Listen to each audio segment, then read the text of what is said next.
to the flag of the United States of America and to the republic for which it stands, one nation, under God, indivisible, with liberty and justice for all.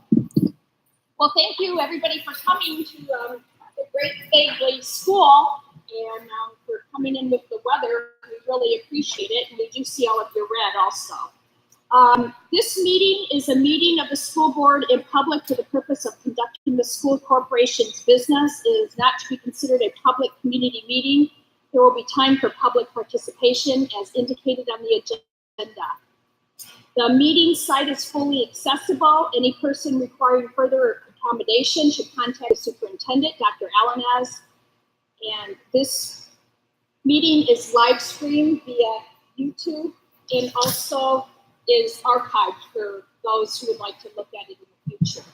Our mission is to educate, empower, and to inspire excellence. There is a public comment form for anybody who would like to speak under other in the public. It is with Dr. Alanaz. If you would please come up and grab it and fill it out and return it to the same place, and we'll call your name. First, we're going to start with student and staff recommendation presentations. The DC trip presentation. Mrs.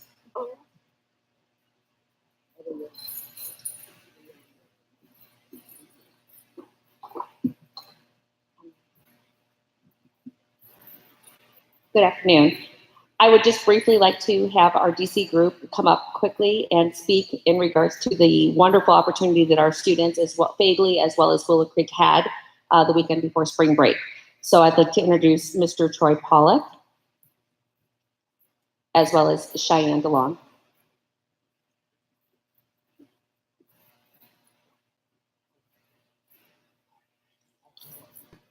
Good evening. My name is Troy Pollock. I'm the coordinator. Should I do it like this? Cool. Good evening. My name is Troy Pollock. I'm the coordinator for the 8th grade Washington, D.C. trip. Before I start getting into everything, I just want to make sure that I let you guys all know this isn't just a me effort. I get a lot of help from Carrie Weaver. He's a project lead, the way teacher here. Jenny Carbler, she's a social studies teacher at Willow Creek, and then Carolyn Belko, who's a science teacher here. They're not here right now, but if I didn't have them, I wouldn't be able to do anything. So I really appreciate their help. Our 4-day excursion is, we wake up bright and early on a Thursday morning, March 14th. We landed, we are greeted by a representative from World Strides, which is our travel organization, and we get moving, exploring all of the history and amazingness that is Washington. Today, I have asked one of our outstanding students to come up here and talk about her favorite parts of the trip. This is Cheyenne DeLong. Thank you for letting me be here. So one of my favorite parts was Monticello in Virginia. We had visited Jefferson's house. Jefferson's house was actually considered spacious at the time, which was 1700s, 1800s. But when we went there, it's very narrow. Jefferson actually died in debt, and he had to sell off his house and half of his slaves. I'm also going to talk about the Holocaust Museum. We went to the Holocaust Museum on our first day, and it was very educational. It was very honest. It sent chills down my spine knowing what exactly happened, because social studies, we didn't necessarily cover the topic entirely, but the Holocaust Museum had helped me learn more about it. Nothing was quote unquote beat around the bush. They gave total truth and left nothing out. The creators of the museum definitely wanted us to know exactly what went on during the Holocaust. And then on top of what she said, we also explored most of the memorials and tributes that are scattered throughout Washington, D.C., including the Lincoln, Martin Luther King, Franklin Delano Roosevelt, and the Vietnam Memorial. We also hit some incredible museums on top of the Holocaust Museum, including those of the Smithsonian's. And then we went through the Capitol building and also got to visit Mount Vernon, the plantation and home of George Washington. We have an amazing tour guide that stays with us the entire time. Her name is Anita. We've had her for the last 5 years, and she's incredible, and she puts away her time for our trip because she understands that our students are fantastic human beings, and she wants to make sure that she makes our trip the best possible as well. And so it's nice that we have a kind of a working relationship there.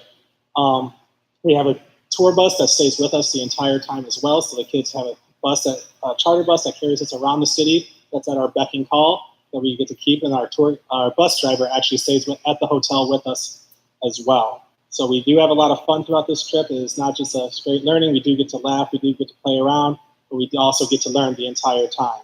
So it's an awesome opportunity where we get to travel, stay in hotels, and have one of the best educational experiences that a kid can receive. So thanks for letting me be here and talk about it. Appreciate it. Well, thank you. Thank you for.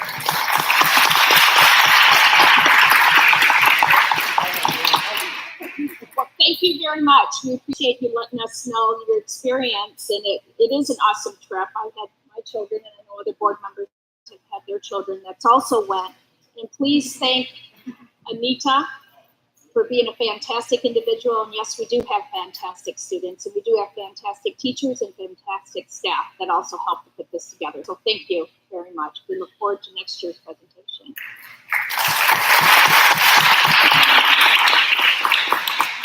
Next, we'll move on to the life skills presentation. Okay, for our life skills, I have several teachers here representing each grade level, but one teacher will speak on behalf of the group. But I also have several students: Hannah Smith, Elise Linker, Kira Krill, Caitlin Coleman, Cherise Kimbrough, and Cheyenne DeLong. Teachers: Miss Norman, Miss Biggs, Mrs. Lucas, Miss Latiker, Mrs. O'Hare, Mr. Pollock, and Mrs. Jones. Hi, I'm Hannah Smith, and I'm in 6th grade, and here are some things that life skills had taught me.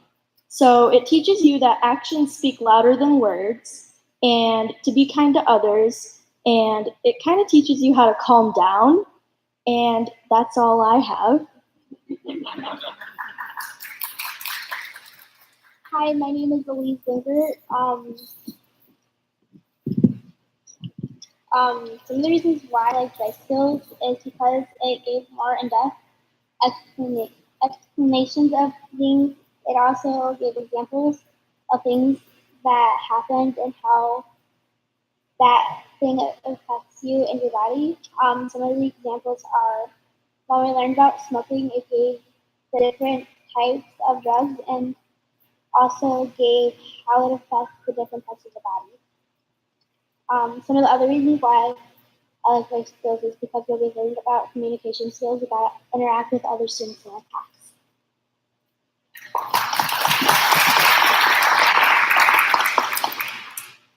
Hi, I'm Lillian Peak, and this is my life skills week. Life skills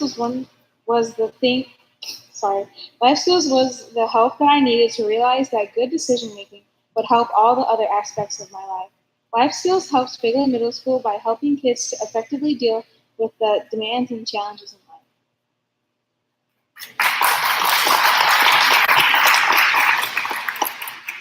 Hello, my name is Kira Krill, and I'm a 7th grader. As a Portage Township student that goes here to Figley, we do the life skills segment. Life skills has taught me alone about ways to deal with future situations. I know how to hold my ground and be assertive when I say no. I know some students have trouble with saying no and talking to people, so I feel that when we touch into a topic like that, it makes students feel more understood and comfortable in the school atmosphere. Another great thing that life skill touches on is the abuse of drugs and alcohol. When you learn what's bad about drugs and what's too much alcohol in a person. As a middle school student, I've always been uncomfortable around people who've been drinking. But now I know what boundaries should be set in place and what I should do if someone crosses those boundaries. Life skills also helps kids open up about their lives. It only takes one kid to say something, then everyone else starts to open up and ease into it. Students realize they aren't alone in some of the situations they're dealing with and can get some advice from their classmates. Overall, I think life skills is doing great things for us. Life skills gives us chances to reenact things that could happen in the future. These are just a few of the very many reasons why life skills is helping us here at PTS.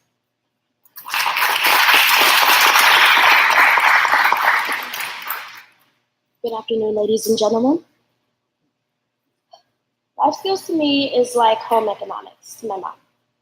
Just like home economics, life skills prepares you for the real world. Life skills has given me an insight in how the world operates in today's society, and what to do and what not to do, as well as what to stay away from.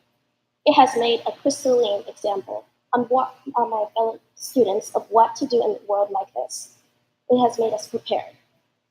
Life skills has been very beneficial to the students of FMS. and it will be very beneficial to other schools as well. Have a nice one.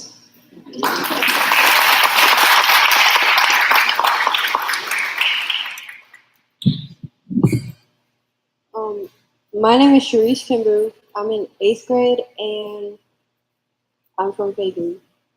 Life skills taught me the importance of keeping my body healthy. Life skills taught me why consuming drugs and alcohol is bad and not to do it.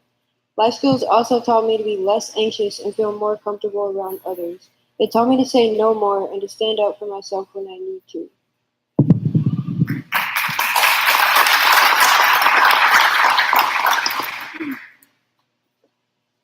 Life skills showed us the importance of decision making. We make decisions every day of our lives and every second. That is why it's our choice and our job to be sure to make good decisions. Good decisions get us farther in life and rewards us. Bad decisions are what help us learn to make good ones. Fayetteville Middle School has helped me realize why it is so important to make all kinds of decisions, shows why we should make good decisions, and teaches us that bad decisions are okay and to learn and grow from them.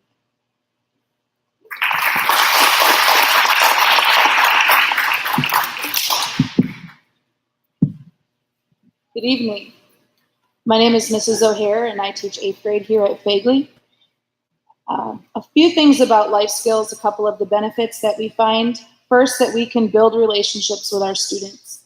The lessons in life skills are built so that we can break them down, that we can talk to the students on a more personal level, and we can build those relationships.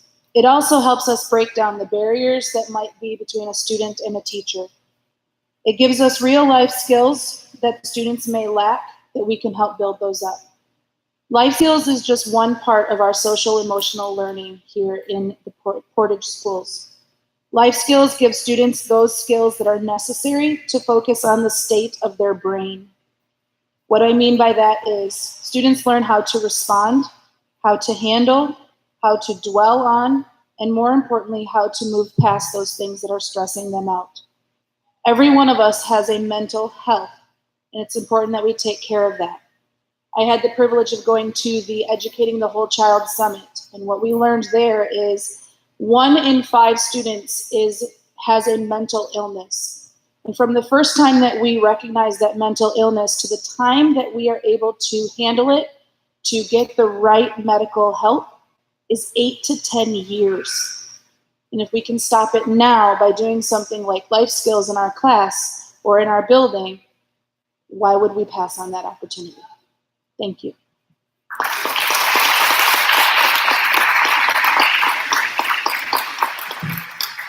Would you like to come up here, all of the teachers and the students? So in case anybody would like to get a picture, you could just stand right in front of the board up here so that we're not in the picture. While they're taking their picture, I just want to mention,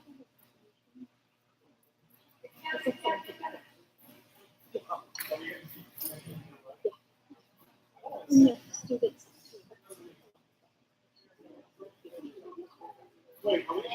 Yeah, you go in front of us so that way. Yeah, go ahead. Yes. We don't need us. 1, 2, 3. This is it's under 8.07.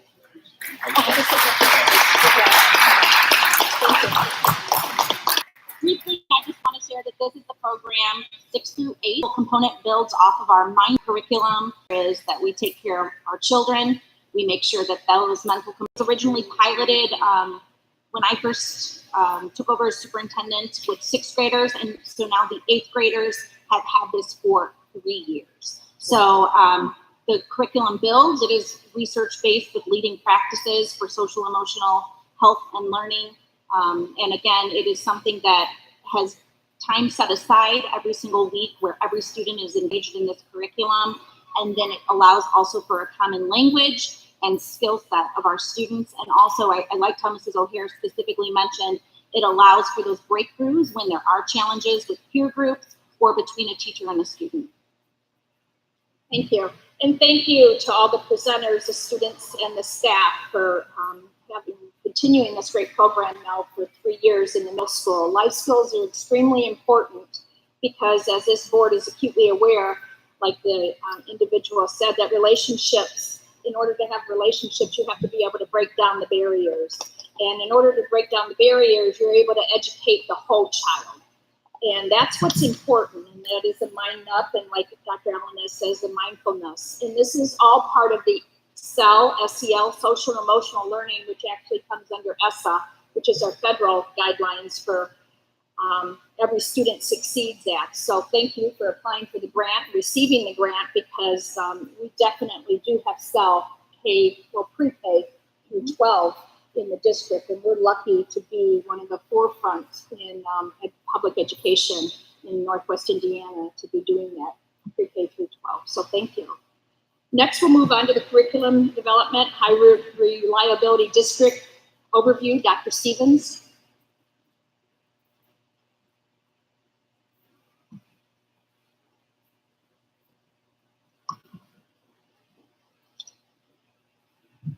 Good evening.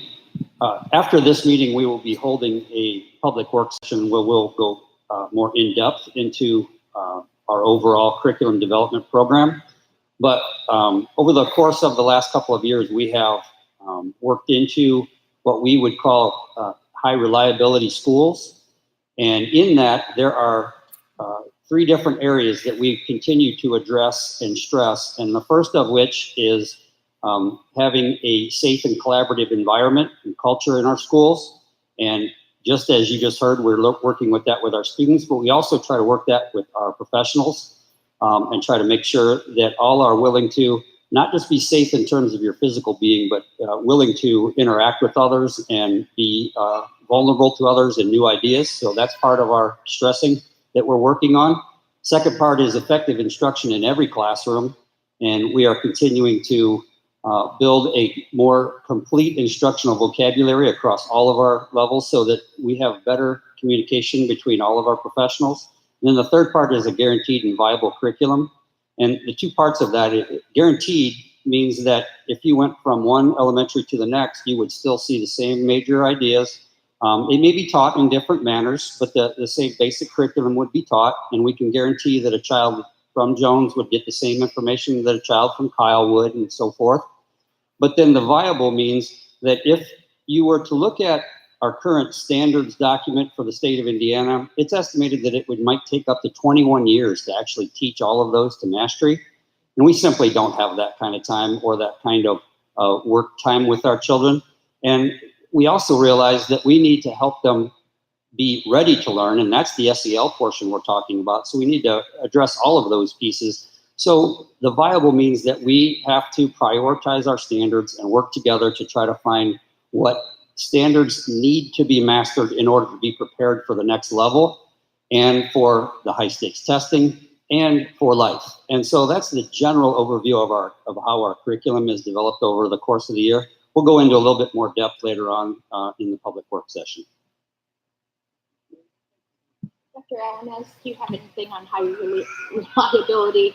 Yes, also I would just like to add, Dr. Stevens, I charged Dr. Stevens with this initiative of high reliability schools a little over 2 years ago. And at that point in time, our leadership team came on board, the central office team studied this concept, and then we launched it with our principals through a study phase of what those leading practices, the meta-analysis of Marzano's research and the educational research of the last 40 years, and what we know high reliability schools in fact can accomplish. I think the reality of it is sustainable achievement and sustainable growth for our students academically, but as has been proven tonight, it all also comes down to that social emotional learning piece and that safe and collaborative school culture. There is no doubt that this is in direct alignment with Every Student Succeeds Act, as we are required to look at the equity of education across grade levels, across the district, and of course across the state and nation. Also, that assessments match the high standards and rigorous curriculum that is set in place by the state of Indiana and the norms set in place also, again, under ESSA. And it is in alignment with the ESSA plan at the state level that was approved at the national level for the state of Indiana. And I'm just really proud to say that the work of the team, although has been very taxing, has been not met without difficulties, definitely difficulties as far as researching the leading practice, developing our common understanding, developing it into the alignment of the strategic plan, and implementing it in our district has been challenging yet also very rewarding. And I can't wait for them to share more with you, because there's no doubt that every educator in this room, no matter their capacity in the classroom, they have grown tremendously, whether they were a first-year teacher, whether they've been with us for a long time. And we had to do some things that we've not done in a while. We've had to relearn, we've had to unlearn, and we've had to learn again. And I think that that is a huge credit to the strength of this district, that we're passionate about what we do for our kids. We're willing to learn and unlearn as need be so that we can do what is best for them. So again, it is a very lengthy process. It is very trying, but it is very rewarding, and our kids are benefiting.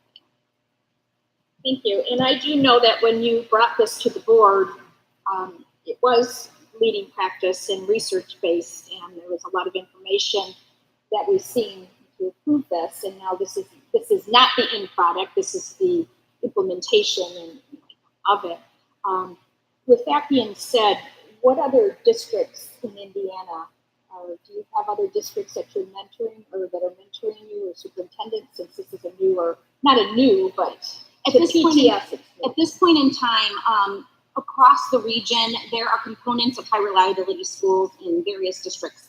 Looking at this as the sustainable piece where you are pulling all of the leading research together and truly aligning to what is a high reliability school district. I'm not aware of anyone in our local region area that is doing this. We do communicate with other Future Ready school districts, because this is also in alignment with Future Ready school districts. So Dr. Stevens has arranged a lot of different things. We've also, Kokomo is a school district that utilizes some of these concepts. We've also spoken to some school districts out in other states in particular. Out on the east, you'll find this quite a bit. The idea is that rather than having piecemeal leading practices, that we're putting them into one system. And again, it's not that other districts in our area aren't doing it, but are they doing it in a comprehensive manner? Not that I'm aware of. But there's no doubt that, again, those pieces are throughout the region. So we can still partner with our colleagues across the county and other areas to get some leading practices that they're implementing that still fit into the concept. And like I've said before, we'll talk about this a little bit later, but with the state dollars going more and more to private as opposed to public school districts, we have to compete, and we have to compete to keep our kids, and we obviously have to have good curriculum and have a reason why parents want to stay, keep their kids in Portage Township schools and move to Portage Township schools so that they can have a great education. And this is a great component of it. And thank you for bringing this. Sure. I think that the biggest component that needs to be realized, and what we found in implementing this, was that there are high reliability organizations throughout the world, and an educational system also must be highly reliable. The stakes are too high for failure to occur. So how do we take into account those things that we can control in the environment of a school, and how we present material, and how we build relationships with students, and how we interact as colleagues and collaborate with instructional practices so that we can guarantee their success. Because the stakes are high in education, as you stated, and having sustained achievement and continuous improvement is the absolute priority. And you're right, high reliability is a global component. And we've also, this board, I know I have said that we're even getting competition from global in the nation with opening up private schools. It could be, what did I say, 4 or 5 opening up across the U.S. That's coming, just their global schools. They're not just from one country, even though there's going to be 4 opening up in the United States. But it's a global component where big dollars and big money is being spent to open up these brand new pre-K through 12th grade schools. And it is a global industry. So thank you. So although it's been 2 years of implementation, how would you rate it at this point? Well, I guess where are we at with the rollout plan? Okay. Rating might be a little. Yes, so the implementation plan, you will see where we are currently in the work session and where we're headed for the next several semesters. We break it down into semesters and then summer because that's where we really gear up to launch for the fall. I would say to you that there are 5 levels of high reliability schools, and those 2 components that we aren't currently tackling head on at the moment, although it is embedded still into the curriculum pieces, is the personalized learning component, and the standardized grading. We are working through that with the proficiency scales and learning targets and ICANN statements, which you're going to get more information about in the work session. But the reality is that what we know is 3 of the levels must work simultaneously, and that is the safe and collaborative culture, the instructional practices, and the guaranteed viable curriculum. So we are heavily focused on those 3 areas. We have launched completely K-8, and we've also launched completely those 3 levels, 9 and 10, in the areas of language, arts, and mathematics. So it has taken that much time, and now as we develop moving forward, those other pieces will come along. As far as saying where we are in the process, I think that we are all just honestly committed to the idea that as things change in the digital age and what concepts come with the various components of future-ready schools, we'll continue to hone those practices and do what we need to do, but those remain the constant. Any other questions? Of course, we're going to have questions. We're going to get more this evening. Next, we'll move on to the good news report with our marketing students. This evening, Mrs. Devers-Lowy will do the report. Carly had tennis practice that she could not skip.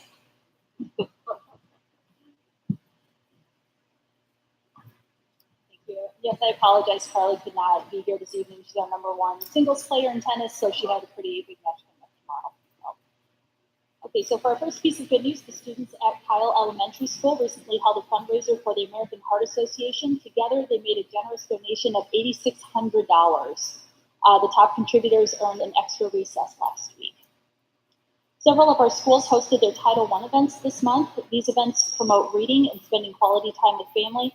Kyle, Aylesworth, Jones, and Myers have hosted their morning breakfast events at which students could select a free book to read at home with their families. Congratulations to Fakeley's Academic Super Bowl Science team on their 3rd place win at the Thomas Jefferson Invite.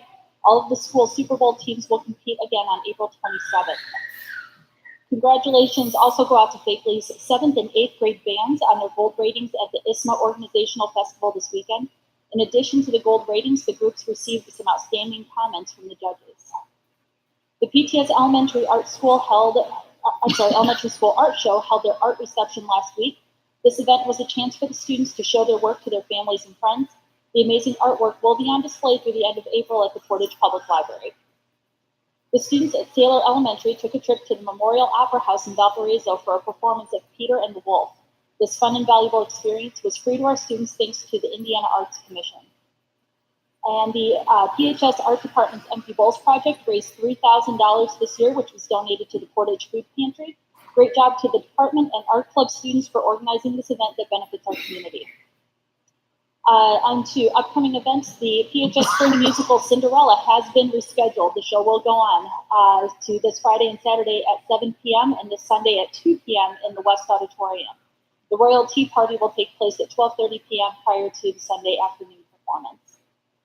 Fagley Middle School is hosting a fundraiser this Wednesday at Five Guys in Portage. Just tell the cashier that you want to support Fagley Middle School, and they will receive 20% of your purchase plus $1 per milkshake. The proceeds will be used to support the valuable events and learning opportunities that take place here for our students. The Portage High School World Language Honor Society will be hosting their annual induction ceremony this Thursday at 6 p.m. in the West Auditorium. Our middle schools will be hosting their annual reality stores. Professionals from the community will visit the schools as students play a real-life game of life. Fagley's reality store will take place May 1st, and Willow Creek's will take place May 9th, and that is all school day. The first day of the Healthcare 360 program will take place on May 2nd. Students from the high school will travel to Porter Hospital, St. Mary's Hospital, and Ivy Tech in Valpo to learn more about the jobs available in the healthcare field and how they can take proper steps to obtain the certification they need for those jobs. Please join us in wishing our robotics teams good luck this week as they compete at the VEX Robotics Worlds. This year, Portage will be sending teams from the elementary and middle school levels, and the VEX U team, which is made up of Portage graduates who serve as mentors for our students, will be attending as well. Additionally, 3 of our high school students will be attending the World's competition and serving as volunteers and judges for the event. Sonia Karova, after an extensive overview of her resume, was accepted as a judge for a very competitive program. We're proud of our robotics teams and all that they have accomplished this year. And that's our good news report. Thank you. That's great news.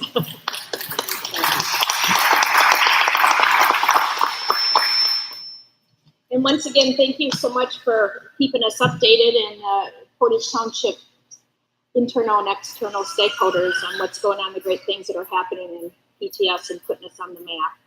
Next, we're going to move on to agenda adjustments. Dr. Elenes, do you have any agenda adjustments? I do not. Does any board member have an agenda adjustment? Moving on, we'll move on to superintendent consent agenda. I would like to make a motion to approve the personnel report for April 22nd, 2019, donations for April 22nd, 2019, the claims report for April 22nd, 2019, and the facility use report. Do we have a second, please? Second. Discussion? Hearing none, call the roll, Madam Secretary. Trustee Clancy? Yes. Trustee Finley? Yes. Trustee Vasquez, yes. Trustee Maleta? Yes. And Trustee O'Connor? Yes. Moving on, we'll move on to the board consent agenda. I would like to make a motion to approve the minutes of the regular board meeting of March 18, 2019, the minutes of the discussion meeting of April 8, 2019. We have a motion. Oh, are you a second? Second. Discussion? Call the roll, please. Trustee Clancy? Yes. Trustee Finley? Yes. Trustee Vasquez, yes. Trustee Maleta? Yes. And Trustee O'Connor? Yes. Next, we'll move on to board development with the legislative committee, myself. We do have 1 week left unless they go into overtime at the legislative. There are some things that are moving through bills. One that we're going to be talking about later, but there is just a couple that I'd like to highlight that are moving. One is the right to sue, and a school safety bill is mirrored in debate over an amendment that would, among other changes, allow parents to sue school districts that provide mental health services or deliver several other types of information against the parents' wishes. So when we're talking about CEL and ESSA and mental health, that's something that we're definitely going to have to watch that bill.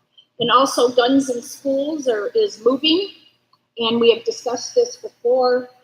However, the Senate proposed would require staff who have access to firearms at school to have a minimum level of training, so they even decrease the training. And once again, any staff member can, I don't know if the word petition would be right, but request the board to approve for them to carry a firearm. We have the ability to say yes or no. We do not want that, right, by any means. And no school board across the state wants it either. It's a huge burden to put on us. If we do say yes, then that individual would have to be trained, and then the funds to train that individual would come from the Safe and Secure Safety Grant. So typically we use that for other means, but that would be something that we are definitely watching. The other bill we'll be discussing about later in the evening, Park Department, Mr. Maleta. Yeah, so good news from the Park Department. They received a $200,000 grant that's going to be used for improvements to Imagination Glen Park. There'll be a new concession stand, some new fencing, and some extension of the trails that run through there. So we're pretty excited about that. Looks like it's going to be nice. PTEF. Yes, and as you know, the Portage Township Education Foundation is a non-for-profit organization that has many volunteers from our community. This foundation continues to support not only teachers, but support staff with grants so that they could have learning opportunities for our students, which would result in enhanced student achievement.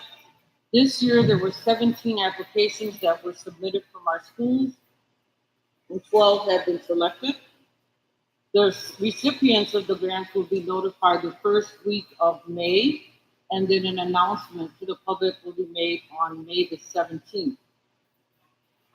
This board will be the PTEF board members, and the recipients will be attending our meeting on May the 20th, and they will be making a special presentation, and we'll find out all the details about the grants. And this is really exciting. The foundation is inviting everyone, the whole community, to another event which is called Toast to Educators. This will be held on Friday, May 17th at Woodland Park from 6 until 10 o'clock p.m. There will be a silent auction, food, beverage sampling, music, raffles, and the announcement about the grants will also be held on that evening. Tickets can be purchased online as well as at the door. It's definitely going to be a fun-filled evening, so all are invited.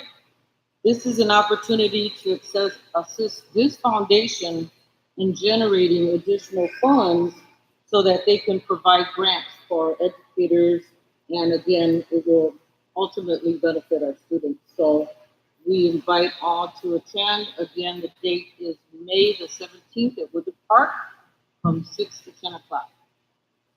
Thank you. Thank you. We'll move on to old business. Dr. Alanas, do you have anything on either of old business, advanced imaging update, or the device tracking audit? Attached is the device tracking audit.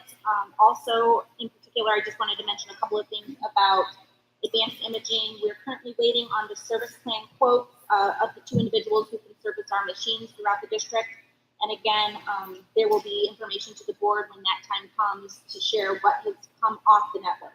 Furthermore, there is some information, Mr. Lesich has information regarding what it would cost to replace the fleet of the machines, which of course, as you would assume, would be costly. And there's also another possibility of a buyback option if we go with a service plan to then lease machines, but of course doing that cost-benefit analysis of those pieces.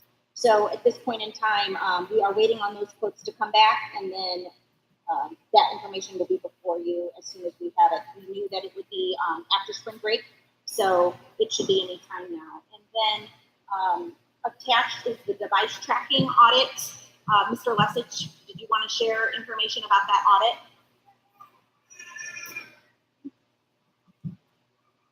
Can I just ask a question about the advanced imaging update?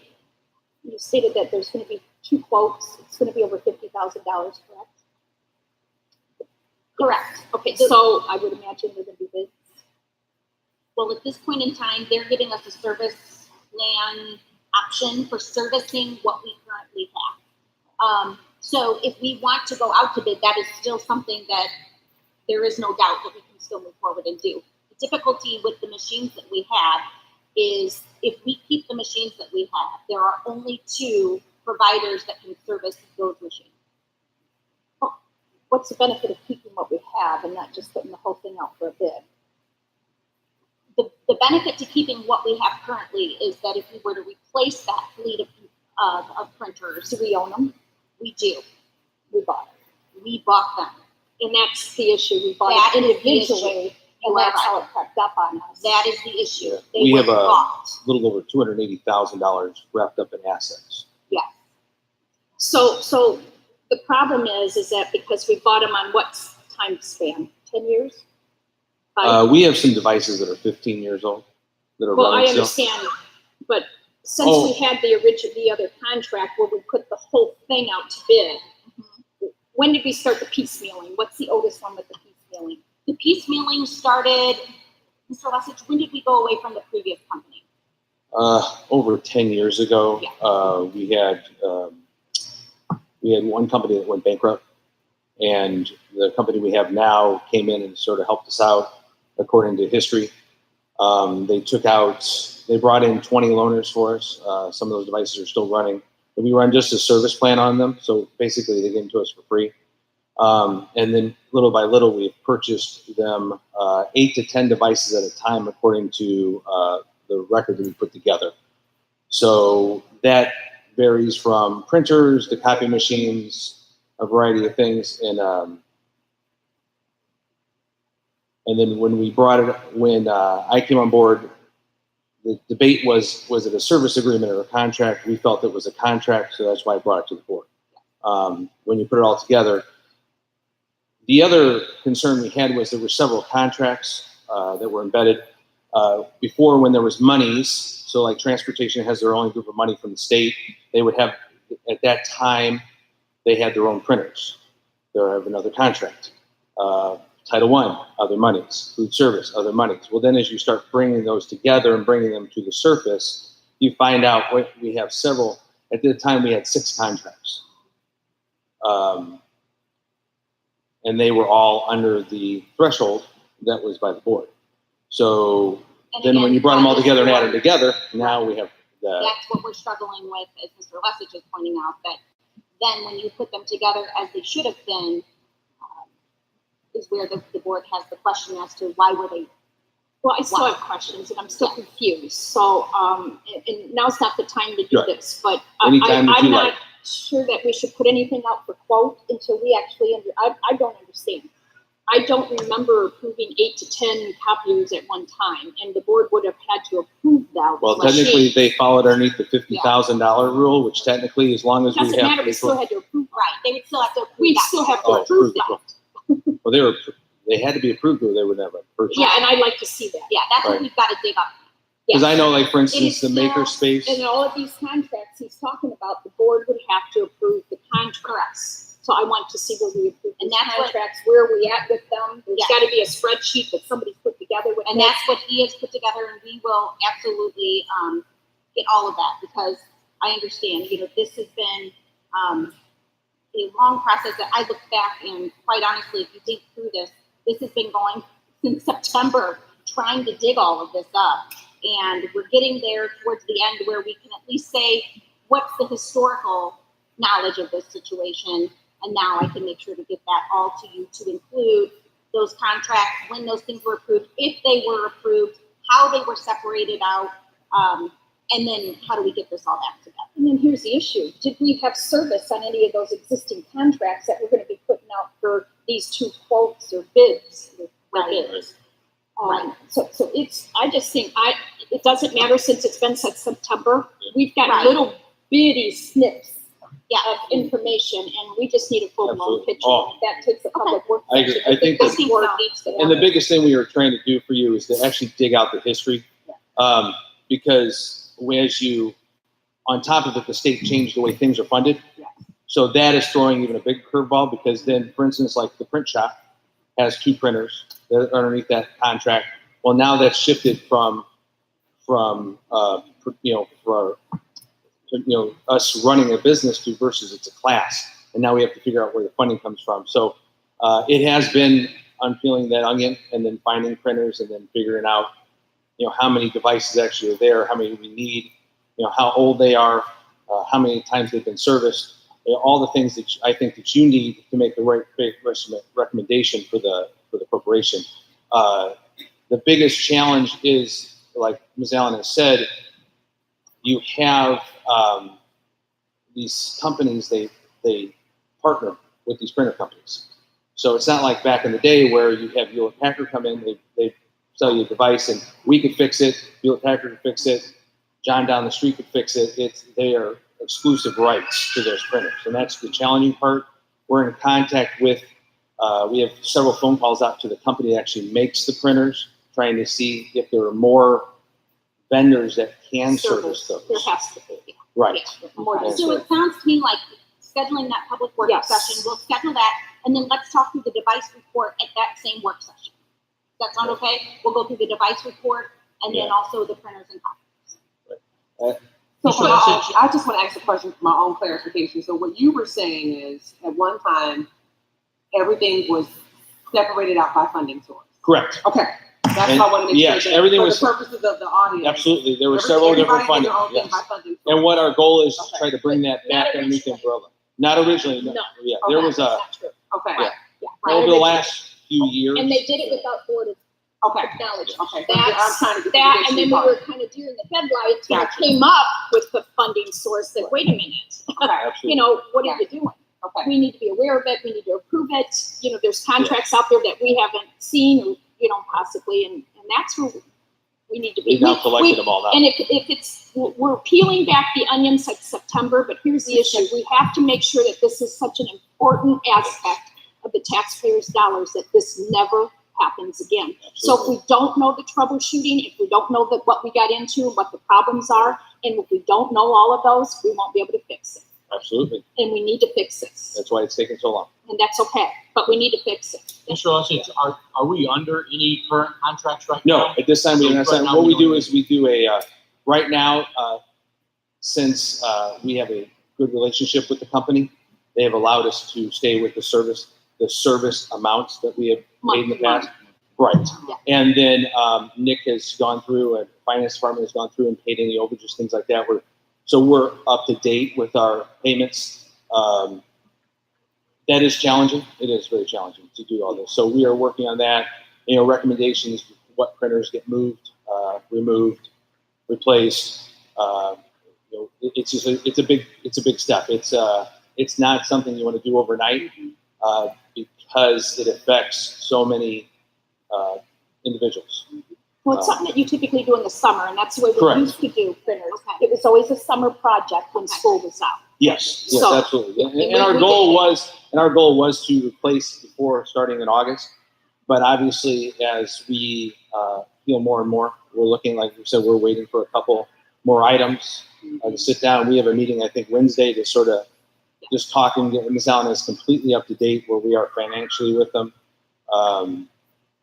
And then go from there. I mean, that's all. Well, the good news is once we go through all this process and understand Yes. how we got to where we are, we should be able to put a good plan together Absolutely. to move forward and be able to save the district money, hopefully, and at the same time have a better handle. Right. On what And one we've of the got things going on. I put together normally for IT in the last 2 years is sort of a 5-year rotation about all our devices and all that. And printers will just be added to that craziness of trying to replace things. And it is challenging because then you look at leases versus owning. You know, owning, you can purchase right out front. You own it, it's good. Leasing, you're paying on and on. One of the things that we do have is a lease. Sometimes when we finish that lease, we own the device. One of the companies, once the 5-year lease is up, we don't own them. So that's a challenge because they want to replace them. And Portage, we have a tendency to let devices try to get them to that 8 to 10-year mark, 12-year mark. IT department's 15 years with prayers to keep it running. So, and right now it's doing real well because we're trying to go as much paperless as possible. So I guess I know that I will have this question with the public. What is best practice across the U.S. with this? Is it leasing? Is it buying out? You know, what are school districts doing it right? And that's what we need to find out. 60 And months. Those that data would be helpful, whether or not that's from IASBO, whether or not that's from printer.org or whatever. There's got to be data out there. And whatever that data is, it'd be nice as opposed to we think this is the here, this is what this one does, here's this company, they've been very good to us. Let's get practices. Okay. One of the So key we'll work things, together. one of the key things is the 3 companies I talked to, 60 months on a machine. Let's get leading practices. Okay. Sounds good. Yeah, Thank you, Mr. 60 Lawson. months I don't like. 5 years, no. I'm sure that all of those companies would love a 5-year contract. But let's get, we're not, I don't think we're, okay. Yeah.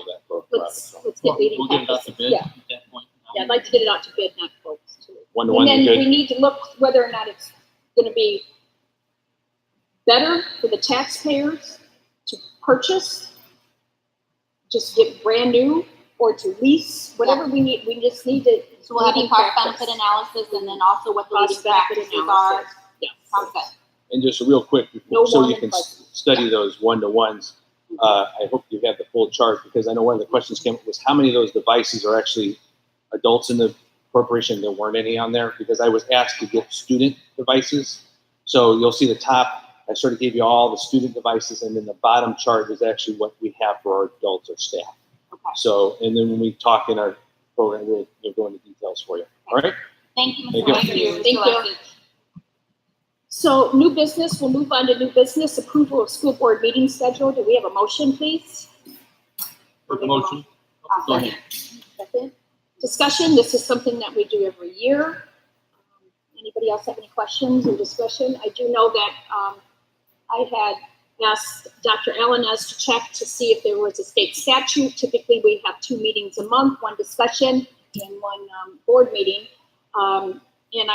December's a short month for the school district, and I asked her to check, and there is no state statute, so this is something new. Next year in 2020, there will be 1 meeting in December. Are they all going to begin at 4:30 or 5? They're all going to begin at 4:30, and they're all on Mondays, so that it's not confusing to those who want to come. So call the vote, please. Trustee Clancy? Yes. Trustee Finley? Yes. Trustee Vasquez, yes. Trustee Maleta? Yes. And Trustee Official. Yes. Next, we'll need a motion to approve the 4 days a week, 10 hours a day work week during summer 2019. I'll make a motion to approve. Second. Dr. Alanes? I just would like to mention that there's a lot of excitement around the district for those who work summers. So having the 4-10 work schedule is not only a good culture builder for everyone who's year round, but also an incentive, again, as the board is very cognizant of the fiscal demands on our school district, that this will assist in keeping those costs down over the summer, as the Fridays will be where the district is closed, with the exception of high school sports that kind of roll regardless. So I would also like to add that the only other exception to this is that we will still do our summer feeding 5 days a week. Those employees still don't reach that 40-hour mark, so they will be out at the sites, at the parks, also in our mobile home parks and different places, so that we can still be feeding the kids 5 days a week. I really like the fact that the staff will be able to spend additional time with their families. Yeah.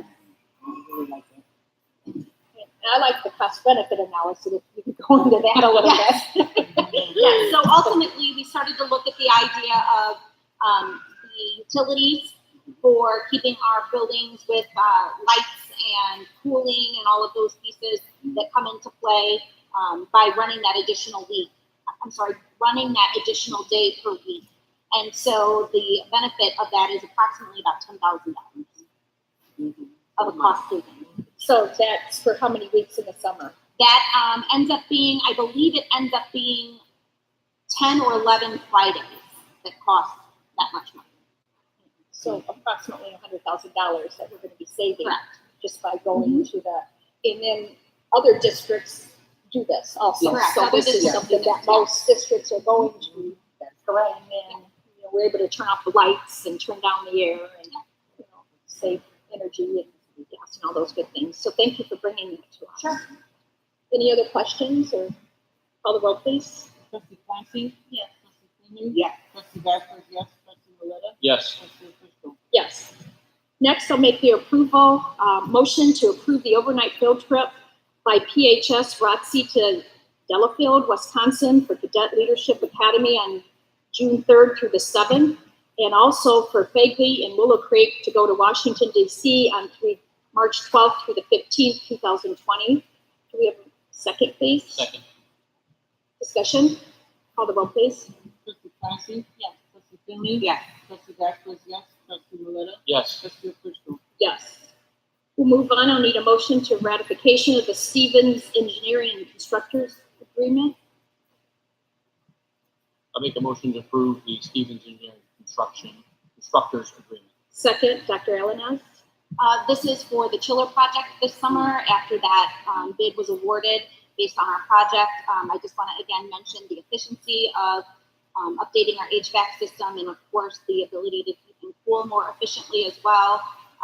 There is no doubt that having this project, I appreciate the board's support in moving forward beyond the general obligations bonds amount so that we could pull some dollars out of our rainy days so that we could cover the entire project, the entire district, and these will all be up and running before the start of the school year. So it is an aggressive timeline, but nonetheless will definitely reap its benefits, and the heating and cooling, the air quality, all of those components of just having efficient equipment. And some of our chillers were how old? We had chillers up to 30 years old with compressors that were not necessarily working properly and just aging equipment. And again, I appreciate the priority to get this all replaced. And this will be completed in the summer also. Correct. Any other discussion? Call the roll, Madam Secretary, please. Trustee Clancy? Yes. Trustee Quimby? Yes. Trustee Vasquez, yes. Trustee Maleta? Yes. Trustee Official? Yes. The summer school proposal, we'll need a motion for that. I'll make a motion to approve summer school. Dr. Alanis? The summer school plan proposed here, developed by Dr. Stevens in coordination with the principals. Ultimately, the importance of the board as well as us as an educational institution is to make sure our students prevent the summer learning loss that happens, but also to make sure that we are allowing students at the high school to recover for credits and be on track for graduation. So this summer school program is highly remedial in focus, and I think that moving forward, you will also see that we will be having some opportunities for summer camps, expanding some things through our STEM initiatives with STEM Champs, and also working alongside Mr. Kappas and Project Lead the Way to get some coaching and mentoring of our high school and middle school students for our elementary students to run some camps. And also the SROs will be running some camps this summer as well on some critical components such as bike safety, leadership, and different body safety things. So again, intent of summer school is remedial in nature, K-12, and we are looking at students who need the remediation, whether it be due to iLearn results, iRead results, just remediation from the curriculum not being proficient in a skill set or in a course or curricular area, and then also, again, that credit recovery so that our students stay on track for high school graduation. Yes. Do you have any incentives for students to attend other than the parents forcing them? At this point in time, they do receive, they do really like that they get the opportunity to have a snack every day and the lunch every day. They really do like that. I will tell you that the incentive this year is that high school is not on Fridays, so they will be in alignment with K-8. Dr. Stevens was able to work through that, and so instead of the 75 hours for summer school at the high school, it's 72. So we extended the day a bit, so then that incentive for the high schoolers tends to be Monday through Thursday, so they're pretty excited about that. And that's something that we do need to make clear, that going on a 4-day, 10-hour, and not having Friday, that did not, the board wanted to make sure that that did not affect summer school. And like Dr. Allen has just said, that they increased the hours per day for summer school also. So, and I think the kids would be happy to be on Friday. Yes, they were excited. And, you know, families, it's a really good thing for families, as we discussed as well, because a lot of those high schoolers are watching their younger siblings while parents are working. So not having it on Fridays for high school just seemed to be a better fit for everyone and meet the needs of the community as well. Any other questions? And thank you for making summer school remedial where our students can get kind of credit recovery and graduate. Call the roll, please. Trustee Clancy? Yes. Trustee Quimby? Yes. Trustee Vasquez, yes. Trustee Maleta? Yes. Trustee Official? Yes. As far as the policy committee, myself and Dr. Finley is on the policy committee along with Dr. Alanez, and we did have the two policies that we are going to be having the first reading on. Every policy we have to have at 2 meetings. So this is the first one, and they were pretty straightforward, and we did ask for the summer work schedule to go back, and you did a great job with that so that custodials, bus drivers, all of those individuals would be included in the 4-day a week as opposed to just administration for teachers. So with that being said, is there first a motion to make a first reading of the policies 2462, the Lexia screening and intervention in the summer work schedule of 4 days a week, 10 hours a day? I make a motion to approve the first reading of the policy 2462. Second. Discussion? Call the vote, please. Trustee Clancy? Yes. Trustee Quimby? Yes. Trustee Vasquez, yes. Trustee Maleta? Yes. And Trustee Official? Yes. Next, we'll move on to resolution in support of teacher pay. This is something that the board had asked Dr. Alanez to put together. We actually gave her some ideas, and she did help us a little bit with this. But something else I was going to discuss, also being a legislative liaison for the board for many years, there was a protest with an energetic group of public education employees down at the State House Tuesday for a rally where speakers asked for more school funding and increased teacher pay. And those listening booed, cheered, and chanted. So obviously, this is something that is not 100% in agreement with down at the State House. So this is why there was a protest.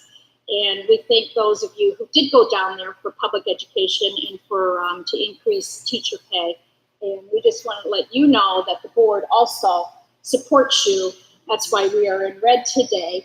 And then also we wanted to read this resolution and then send it to the governor and both the Senate and the House downstate and sign it.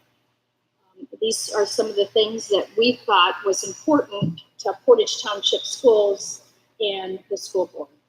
Being said, the Portage Township School Corporation Board Resolution 03-2019. A resolution of the School Board of Trustees of the Portage Township Schools Corporation regarding the support for public education in the Indiana state budget. Whereas it is time to stop depriving our public schools. Whereas it is time to listen to the constituents of Indiana. Whereas it is time to focus on the children of Indiana, our children. Whereas it's time to prioritize teacher pay across the state. Whereas draining resources for public schools while providing tax deductions for wealthy donors indefinitely with a guaranteed 20% deduction for scholarship granting organizations is placing undue strain upon public schools and educators because the 20% deduction for scholarship granting is for private for-profit school districts, charters, etc. Whereas a 2.2% increase for public schools being considered generous while failing to take inflation into account. Whereas proposing 11% plus increase for private for-profit schools. Whereas increasing voucher options for such private for-profit schools that ultimately decrease dollars available for public schools. Whereas Indiana needs to increase the funding for K-12 public education by nearly $1.5 billion a year to catch up with our surrounding states to prevent our teachers leaving and going to Illinois or Michigan.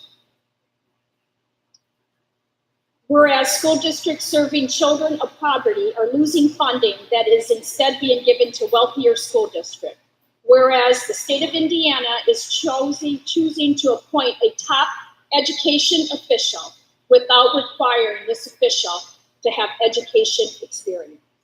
Therefore, be it resolved that the School Board of Trustees of Portage Township Schools calls on the legislatures to listen to the constituents of Indiana by maintain in the budget Governor Holcomb's teacher retirement fund liability from 1996 payoff of $150 million, which in turn is estimated to free up $70 million statewide for school corporations and education fund budgets. Raise the tuition support formula to an average increase of 2.5% per year for the next biennium. Prioritize K-12 education funding in the final version of the budget by decreasing appropriations for other programs and or by using some of the state's reserve funds. Support the Teacher Appreciation Grant TAG program at $30 million or more annually. Maintain the increased funding for ELA, non-English speaking grant program, from $17.5 million per year presently to the $22.5 million per year. Support the House increase of $5 million per year over the 2019 funding of $15 million for the Secured School Grant Program. Now therefore be it resolved that the School Board of Trustees hereby stands in support of public education. Indiana legislatures have a responsibility to all children, and they must pass a budget that takes into account the dedication of our educators and the financial means needed to provide the highest quality education for all our children. We hereby declare Tuesday, April 23rd, 2019, to be Portage Red for Education Day and encourage the entire community to join us in wearing red to support public education. This resolution was passed and adopted today. This, like I said, will be sent to the governor and the legislature. Can I just add, it's an absolute travesty what the state of Indiana is doing to public schools. Taking the dollars away from public schools or minimizing what they give us to give it to these charter schools, to the private schools at the expense of our teachers. And make no mistake, this board, and I know I speak for all of us, value our teachers. And this has got to stop. And it's the only way it's going to stop is to make some changes downstate. Every other state can manage to do it right. I don't know why Indiana can't. It needs to be done. It needs to be done soon. Again, it's ridiculous. The state has money. That's the worst part. It's not like the state is broke. The state has money to give the schools so that we can pay our teachers more, and it needs to be done. And I know I, as well as the rest of this board, we're with you on this one. We need to fight. And this is a step of doing it, and I know that we don't have much time left because it's going to be another week possibly that they will get the budget. And when I was downstate with legislative liaisons for all the school districts, they did have senators and legislatures there, and it's a divided house on this, absolutely. And it's a political forum, unfortunately, and I've seen it firsthand when they talk to us. And some of the data that they used is fuzzy math, and it's not correct, and it's not the right data. And unfortunately, we are not just being attacked in the state of Indiana, but now the federal level wants to model with the state of Indiana. And this is why Betsy DeVos is in the state of Indiana a lot in what she's done to Michigan with charter schools and for-profit schools is a shame. And Indiana has one of the largest voucher systems. So what that means is that they're taking public dollars, taxpayers' dollars from public school districts and giving them as a voucher format, calling it a voucher, and giving it to private charter school districts. So it's definitely needs to be stopped. But Mrs. Porter, did you want to say anything? Can she fill the sheet out after she's done speaking? Oh, did you want to say anything about this resolution then? Yeah, go ahead. Yeah. Yes.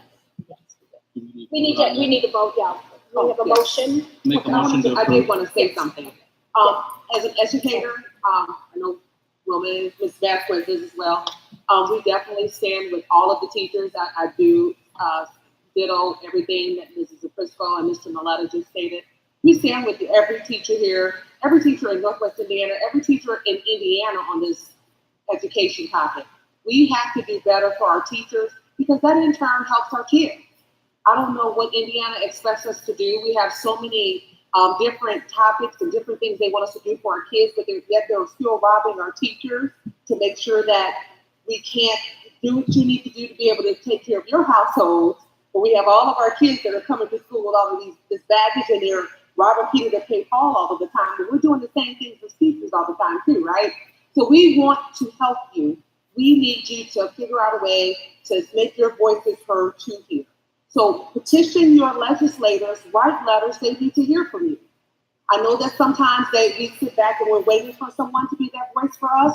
I think collectively, if we're all a voice together and we're all singing the same message and we're all advocating, stating that we want our voices heard, I think people will listen to us. So we just all need to get on message and make sure that our voices are being heard. And I think that someone will listen to us. So I just wanted to say that to you as well.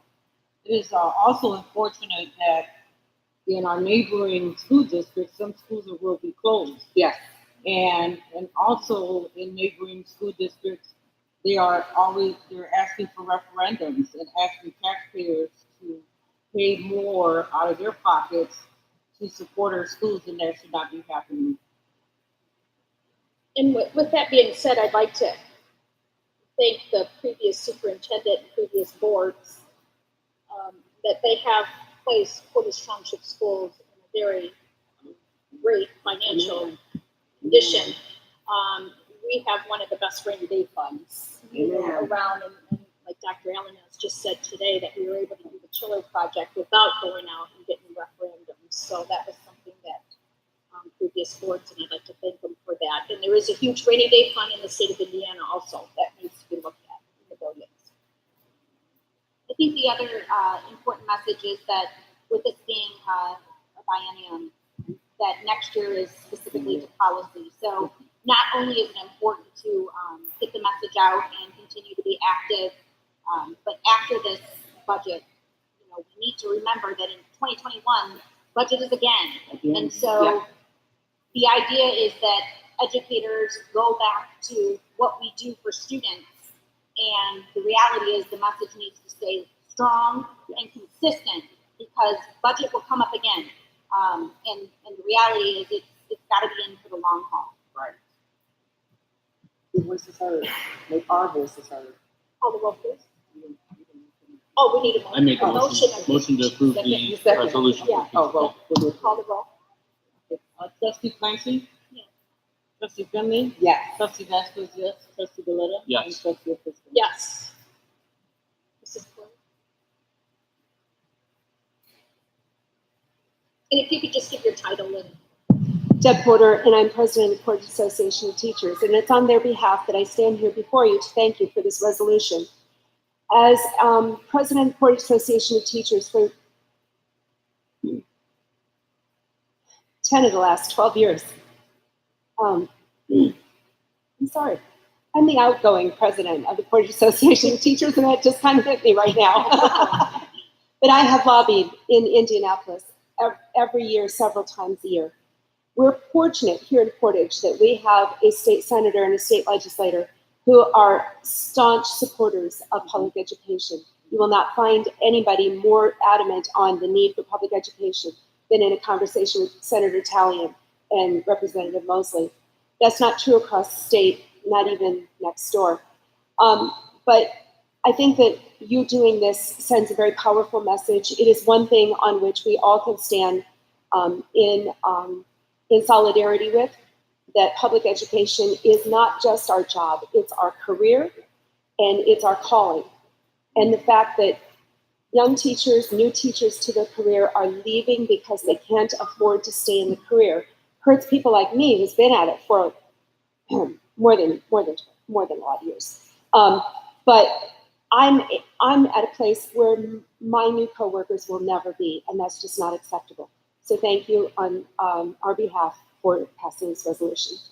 Thank you for everything you've done.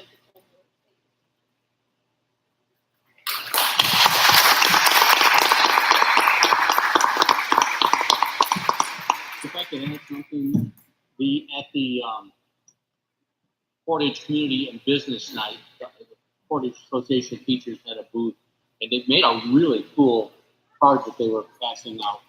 If we can get a copy of that for everybody here, I thought it really was well done and addressed this issue.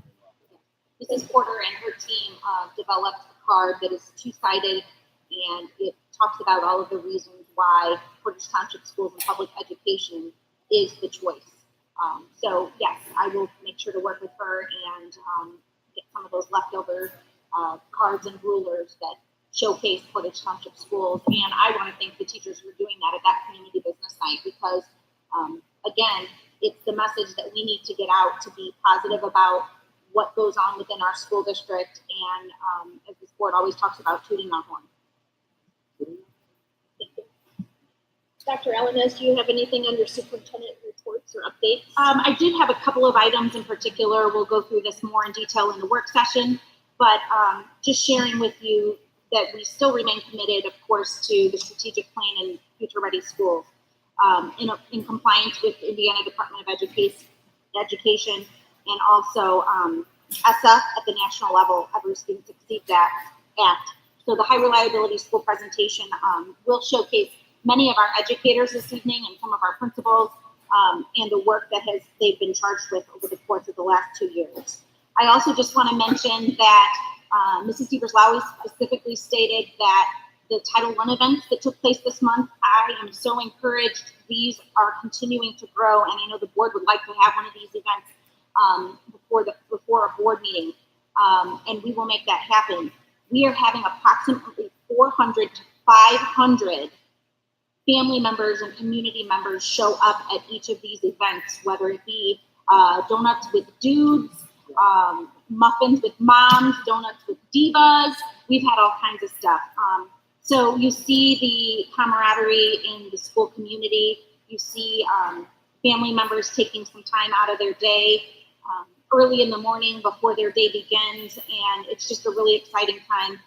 I also just want to mention the true passion of our custodial and maintenance team, because they are having to take tables from every building to get them to these events and get them back in time for lunches to be served.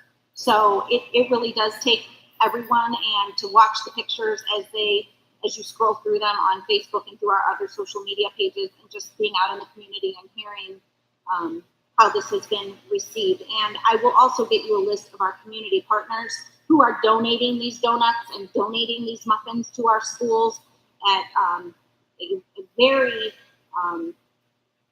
hefty amount each time. It's really a great thing that's brought the community together, and something, again, I'm just really proud of to see. And again, having 400 plus in a school in the morning is pretty phenomenal. As Mrs. Devers-Lowy said also, the spring musical is back on. We are going to have it at the West Auditorium. We're making some last minute adjustments to make sure that can happen. And as you know, the fire, although devastating, we were able to get everyone out very safely, very swiftly. That morning, Mr. Stills and his team had run a fire drill that I was present for, only to have to come back at 2 o'clock and do it again for the real deal. We met and did a debriefing with the fire chief, Chief Sosby, and also the police chief, Chief Williams, and their teams, and our internal district security team. There was no doubt that there were a lot of accolades for the work of our teachers, our staff, our administrators, for making sure that everyone got out safely. And I'm just really grateful for that. And although there was damage, those things are all repairable because everyone was safe. Thank you. A lot of great things going on. And I know the fire, everybody did a great job handling that. And thank you for updating us on that. With the donuts for dads and the muffins for moms and all those great things, programs that we have going on, I'd like to thank Mr. Maletta, because I know that he did bring those programs in from a National School Board Association conference that he went to, that he gave that information to the board, and we asked the superintendent if she would please implement that. And I remember it was a great program. Do you mind talking about it a little bit? I know it was that we need more male models in schools with some of the concepts. Yeah, that was the original one. I did see it at a national conference where some districts were doing that. And that's really what it was about, was bringing in some male role models for the kids. And a way to get those parents, a different way to get the parents or grandparents in a lot of cases it might be, into the school buildings and involved in the kids, being able to see them there and show how much they care about those kids. And it's when I saw that program, I was, you see a lot of different things and you bring back some stuff, but this was one that really struck with me. And I shared it with the board, and I do appreciate Dr. Allen is bringing that out there. And I see there's different iterations of that, and it's also the moms and grandmas and aunts and whoever that are doing it as well, which is equally as important.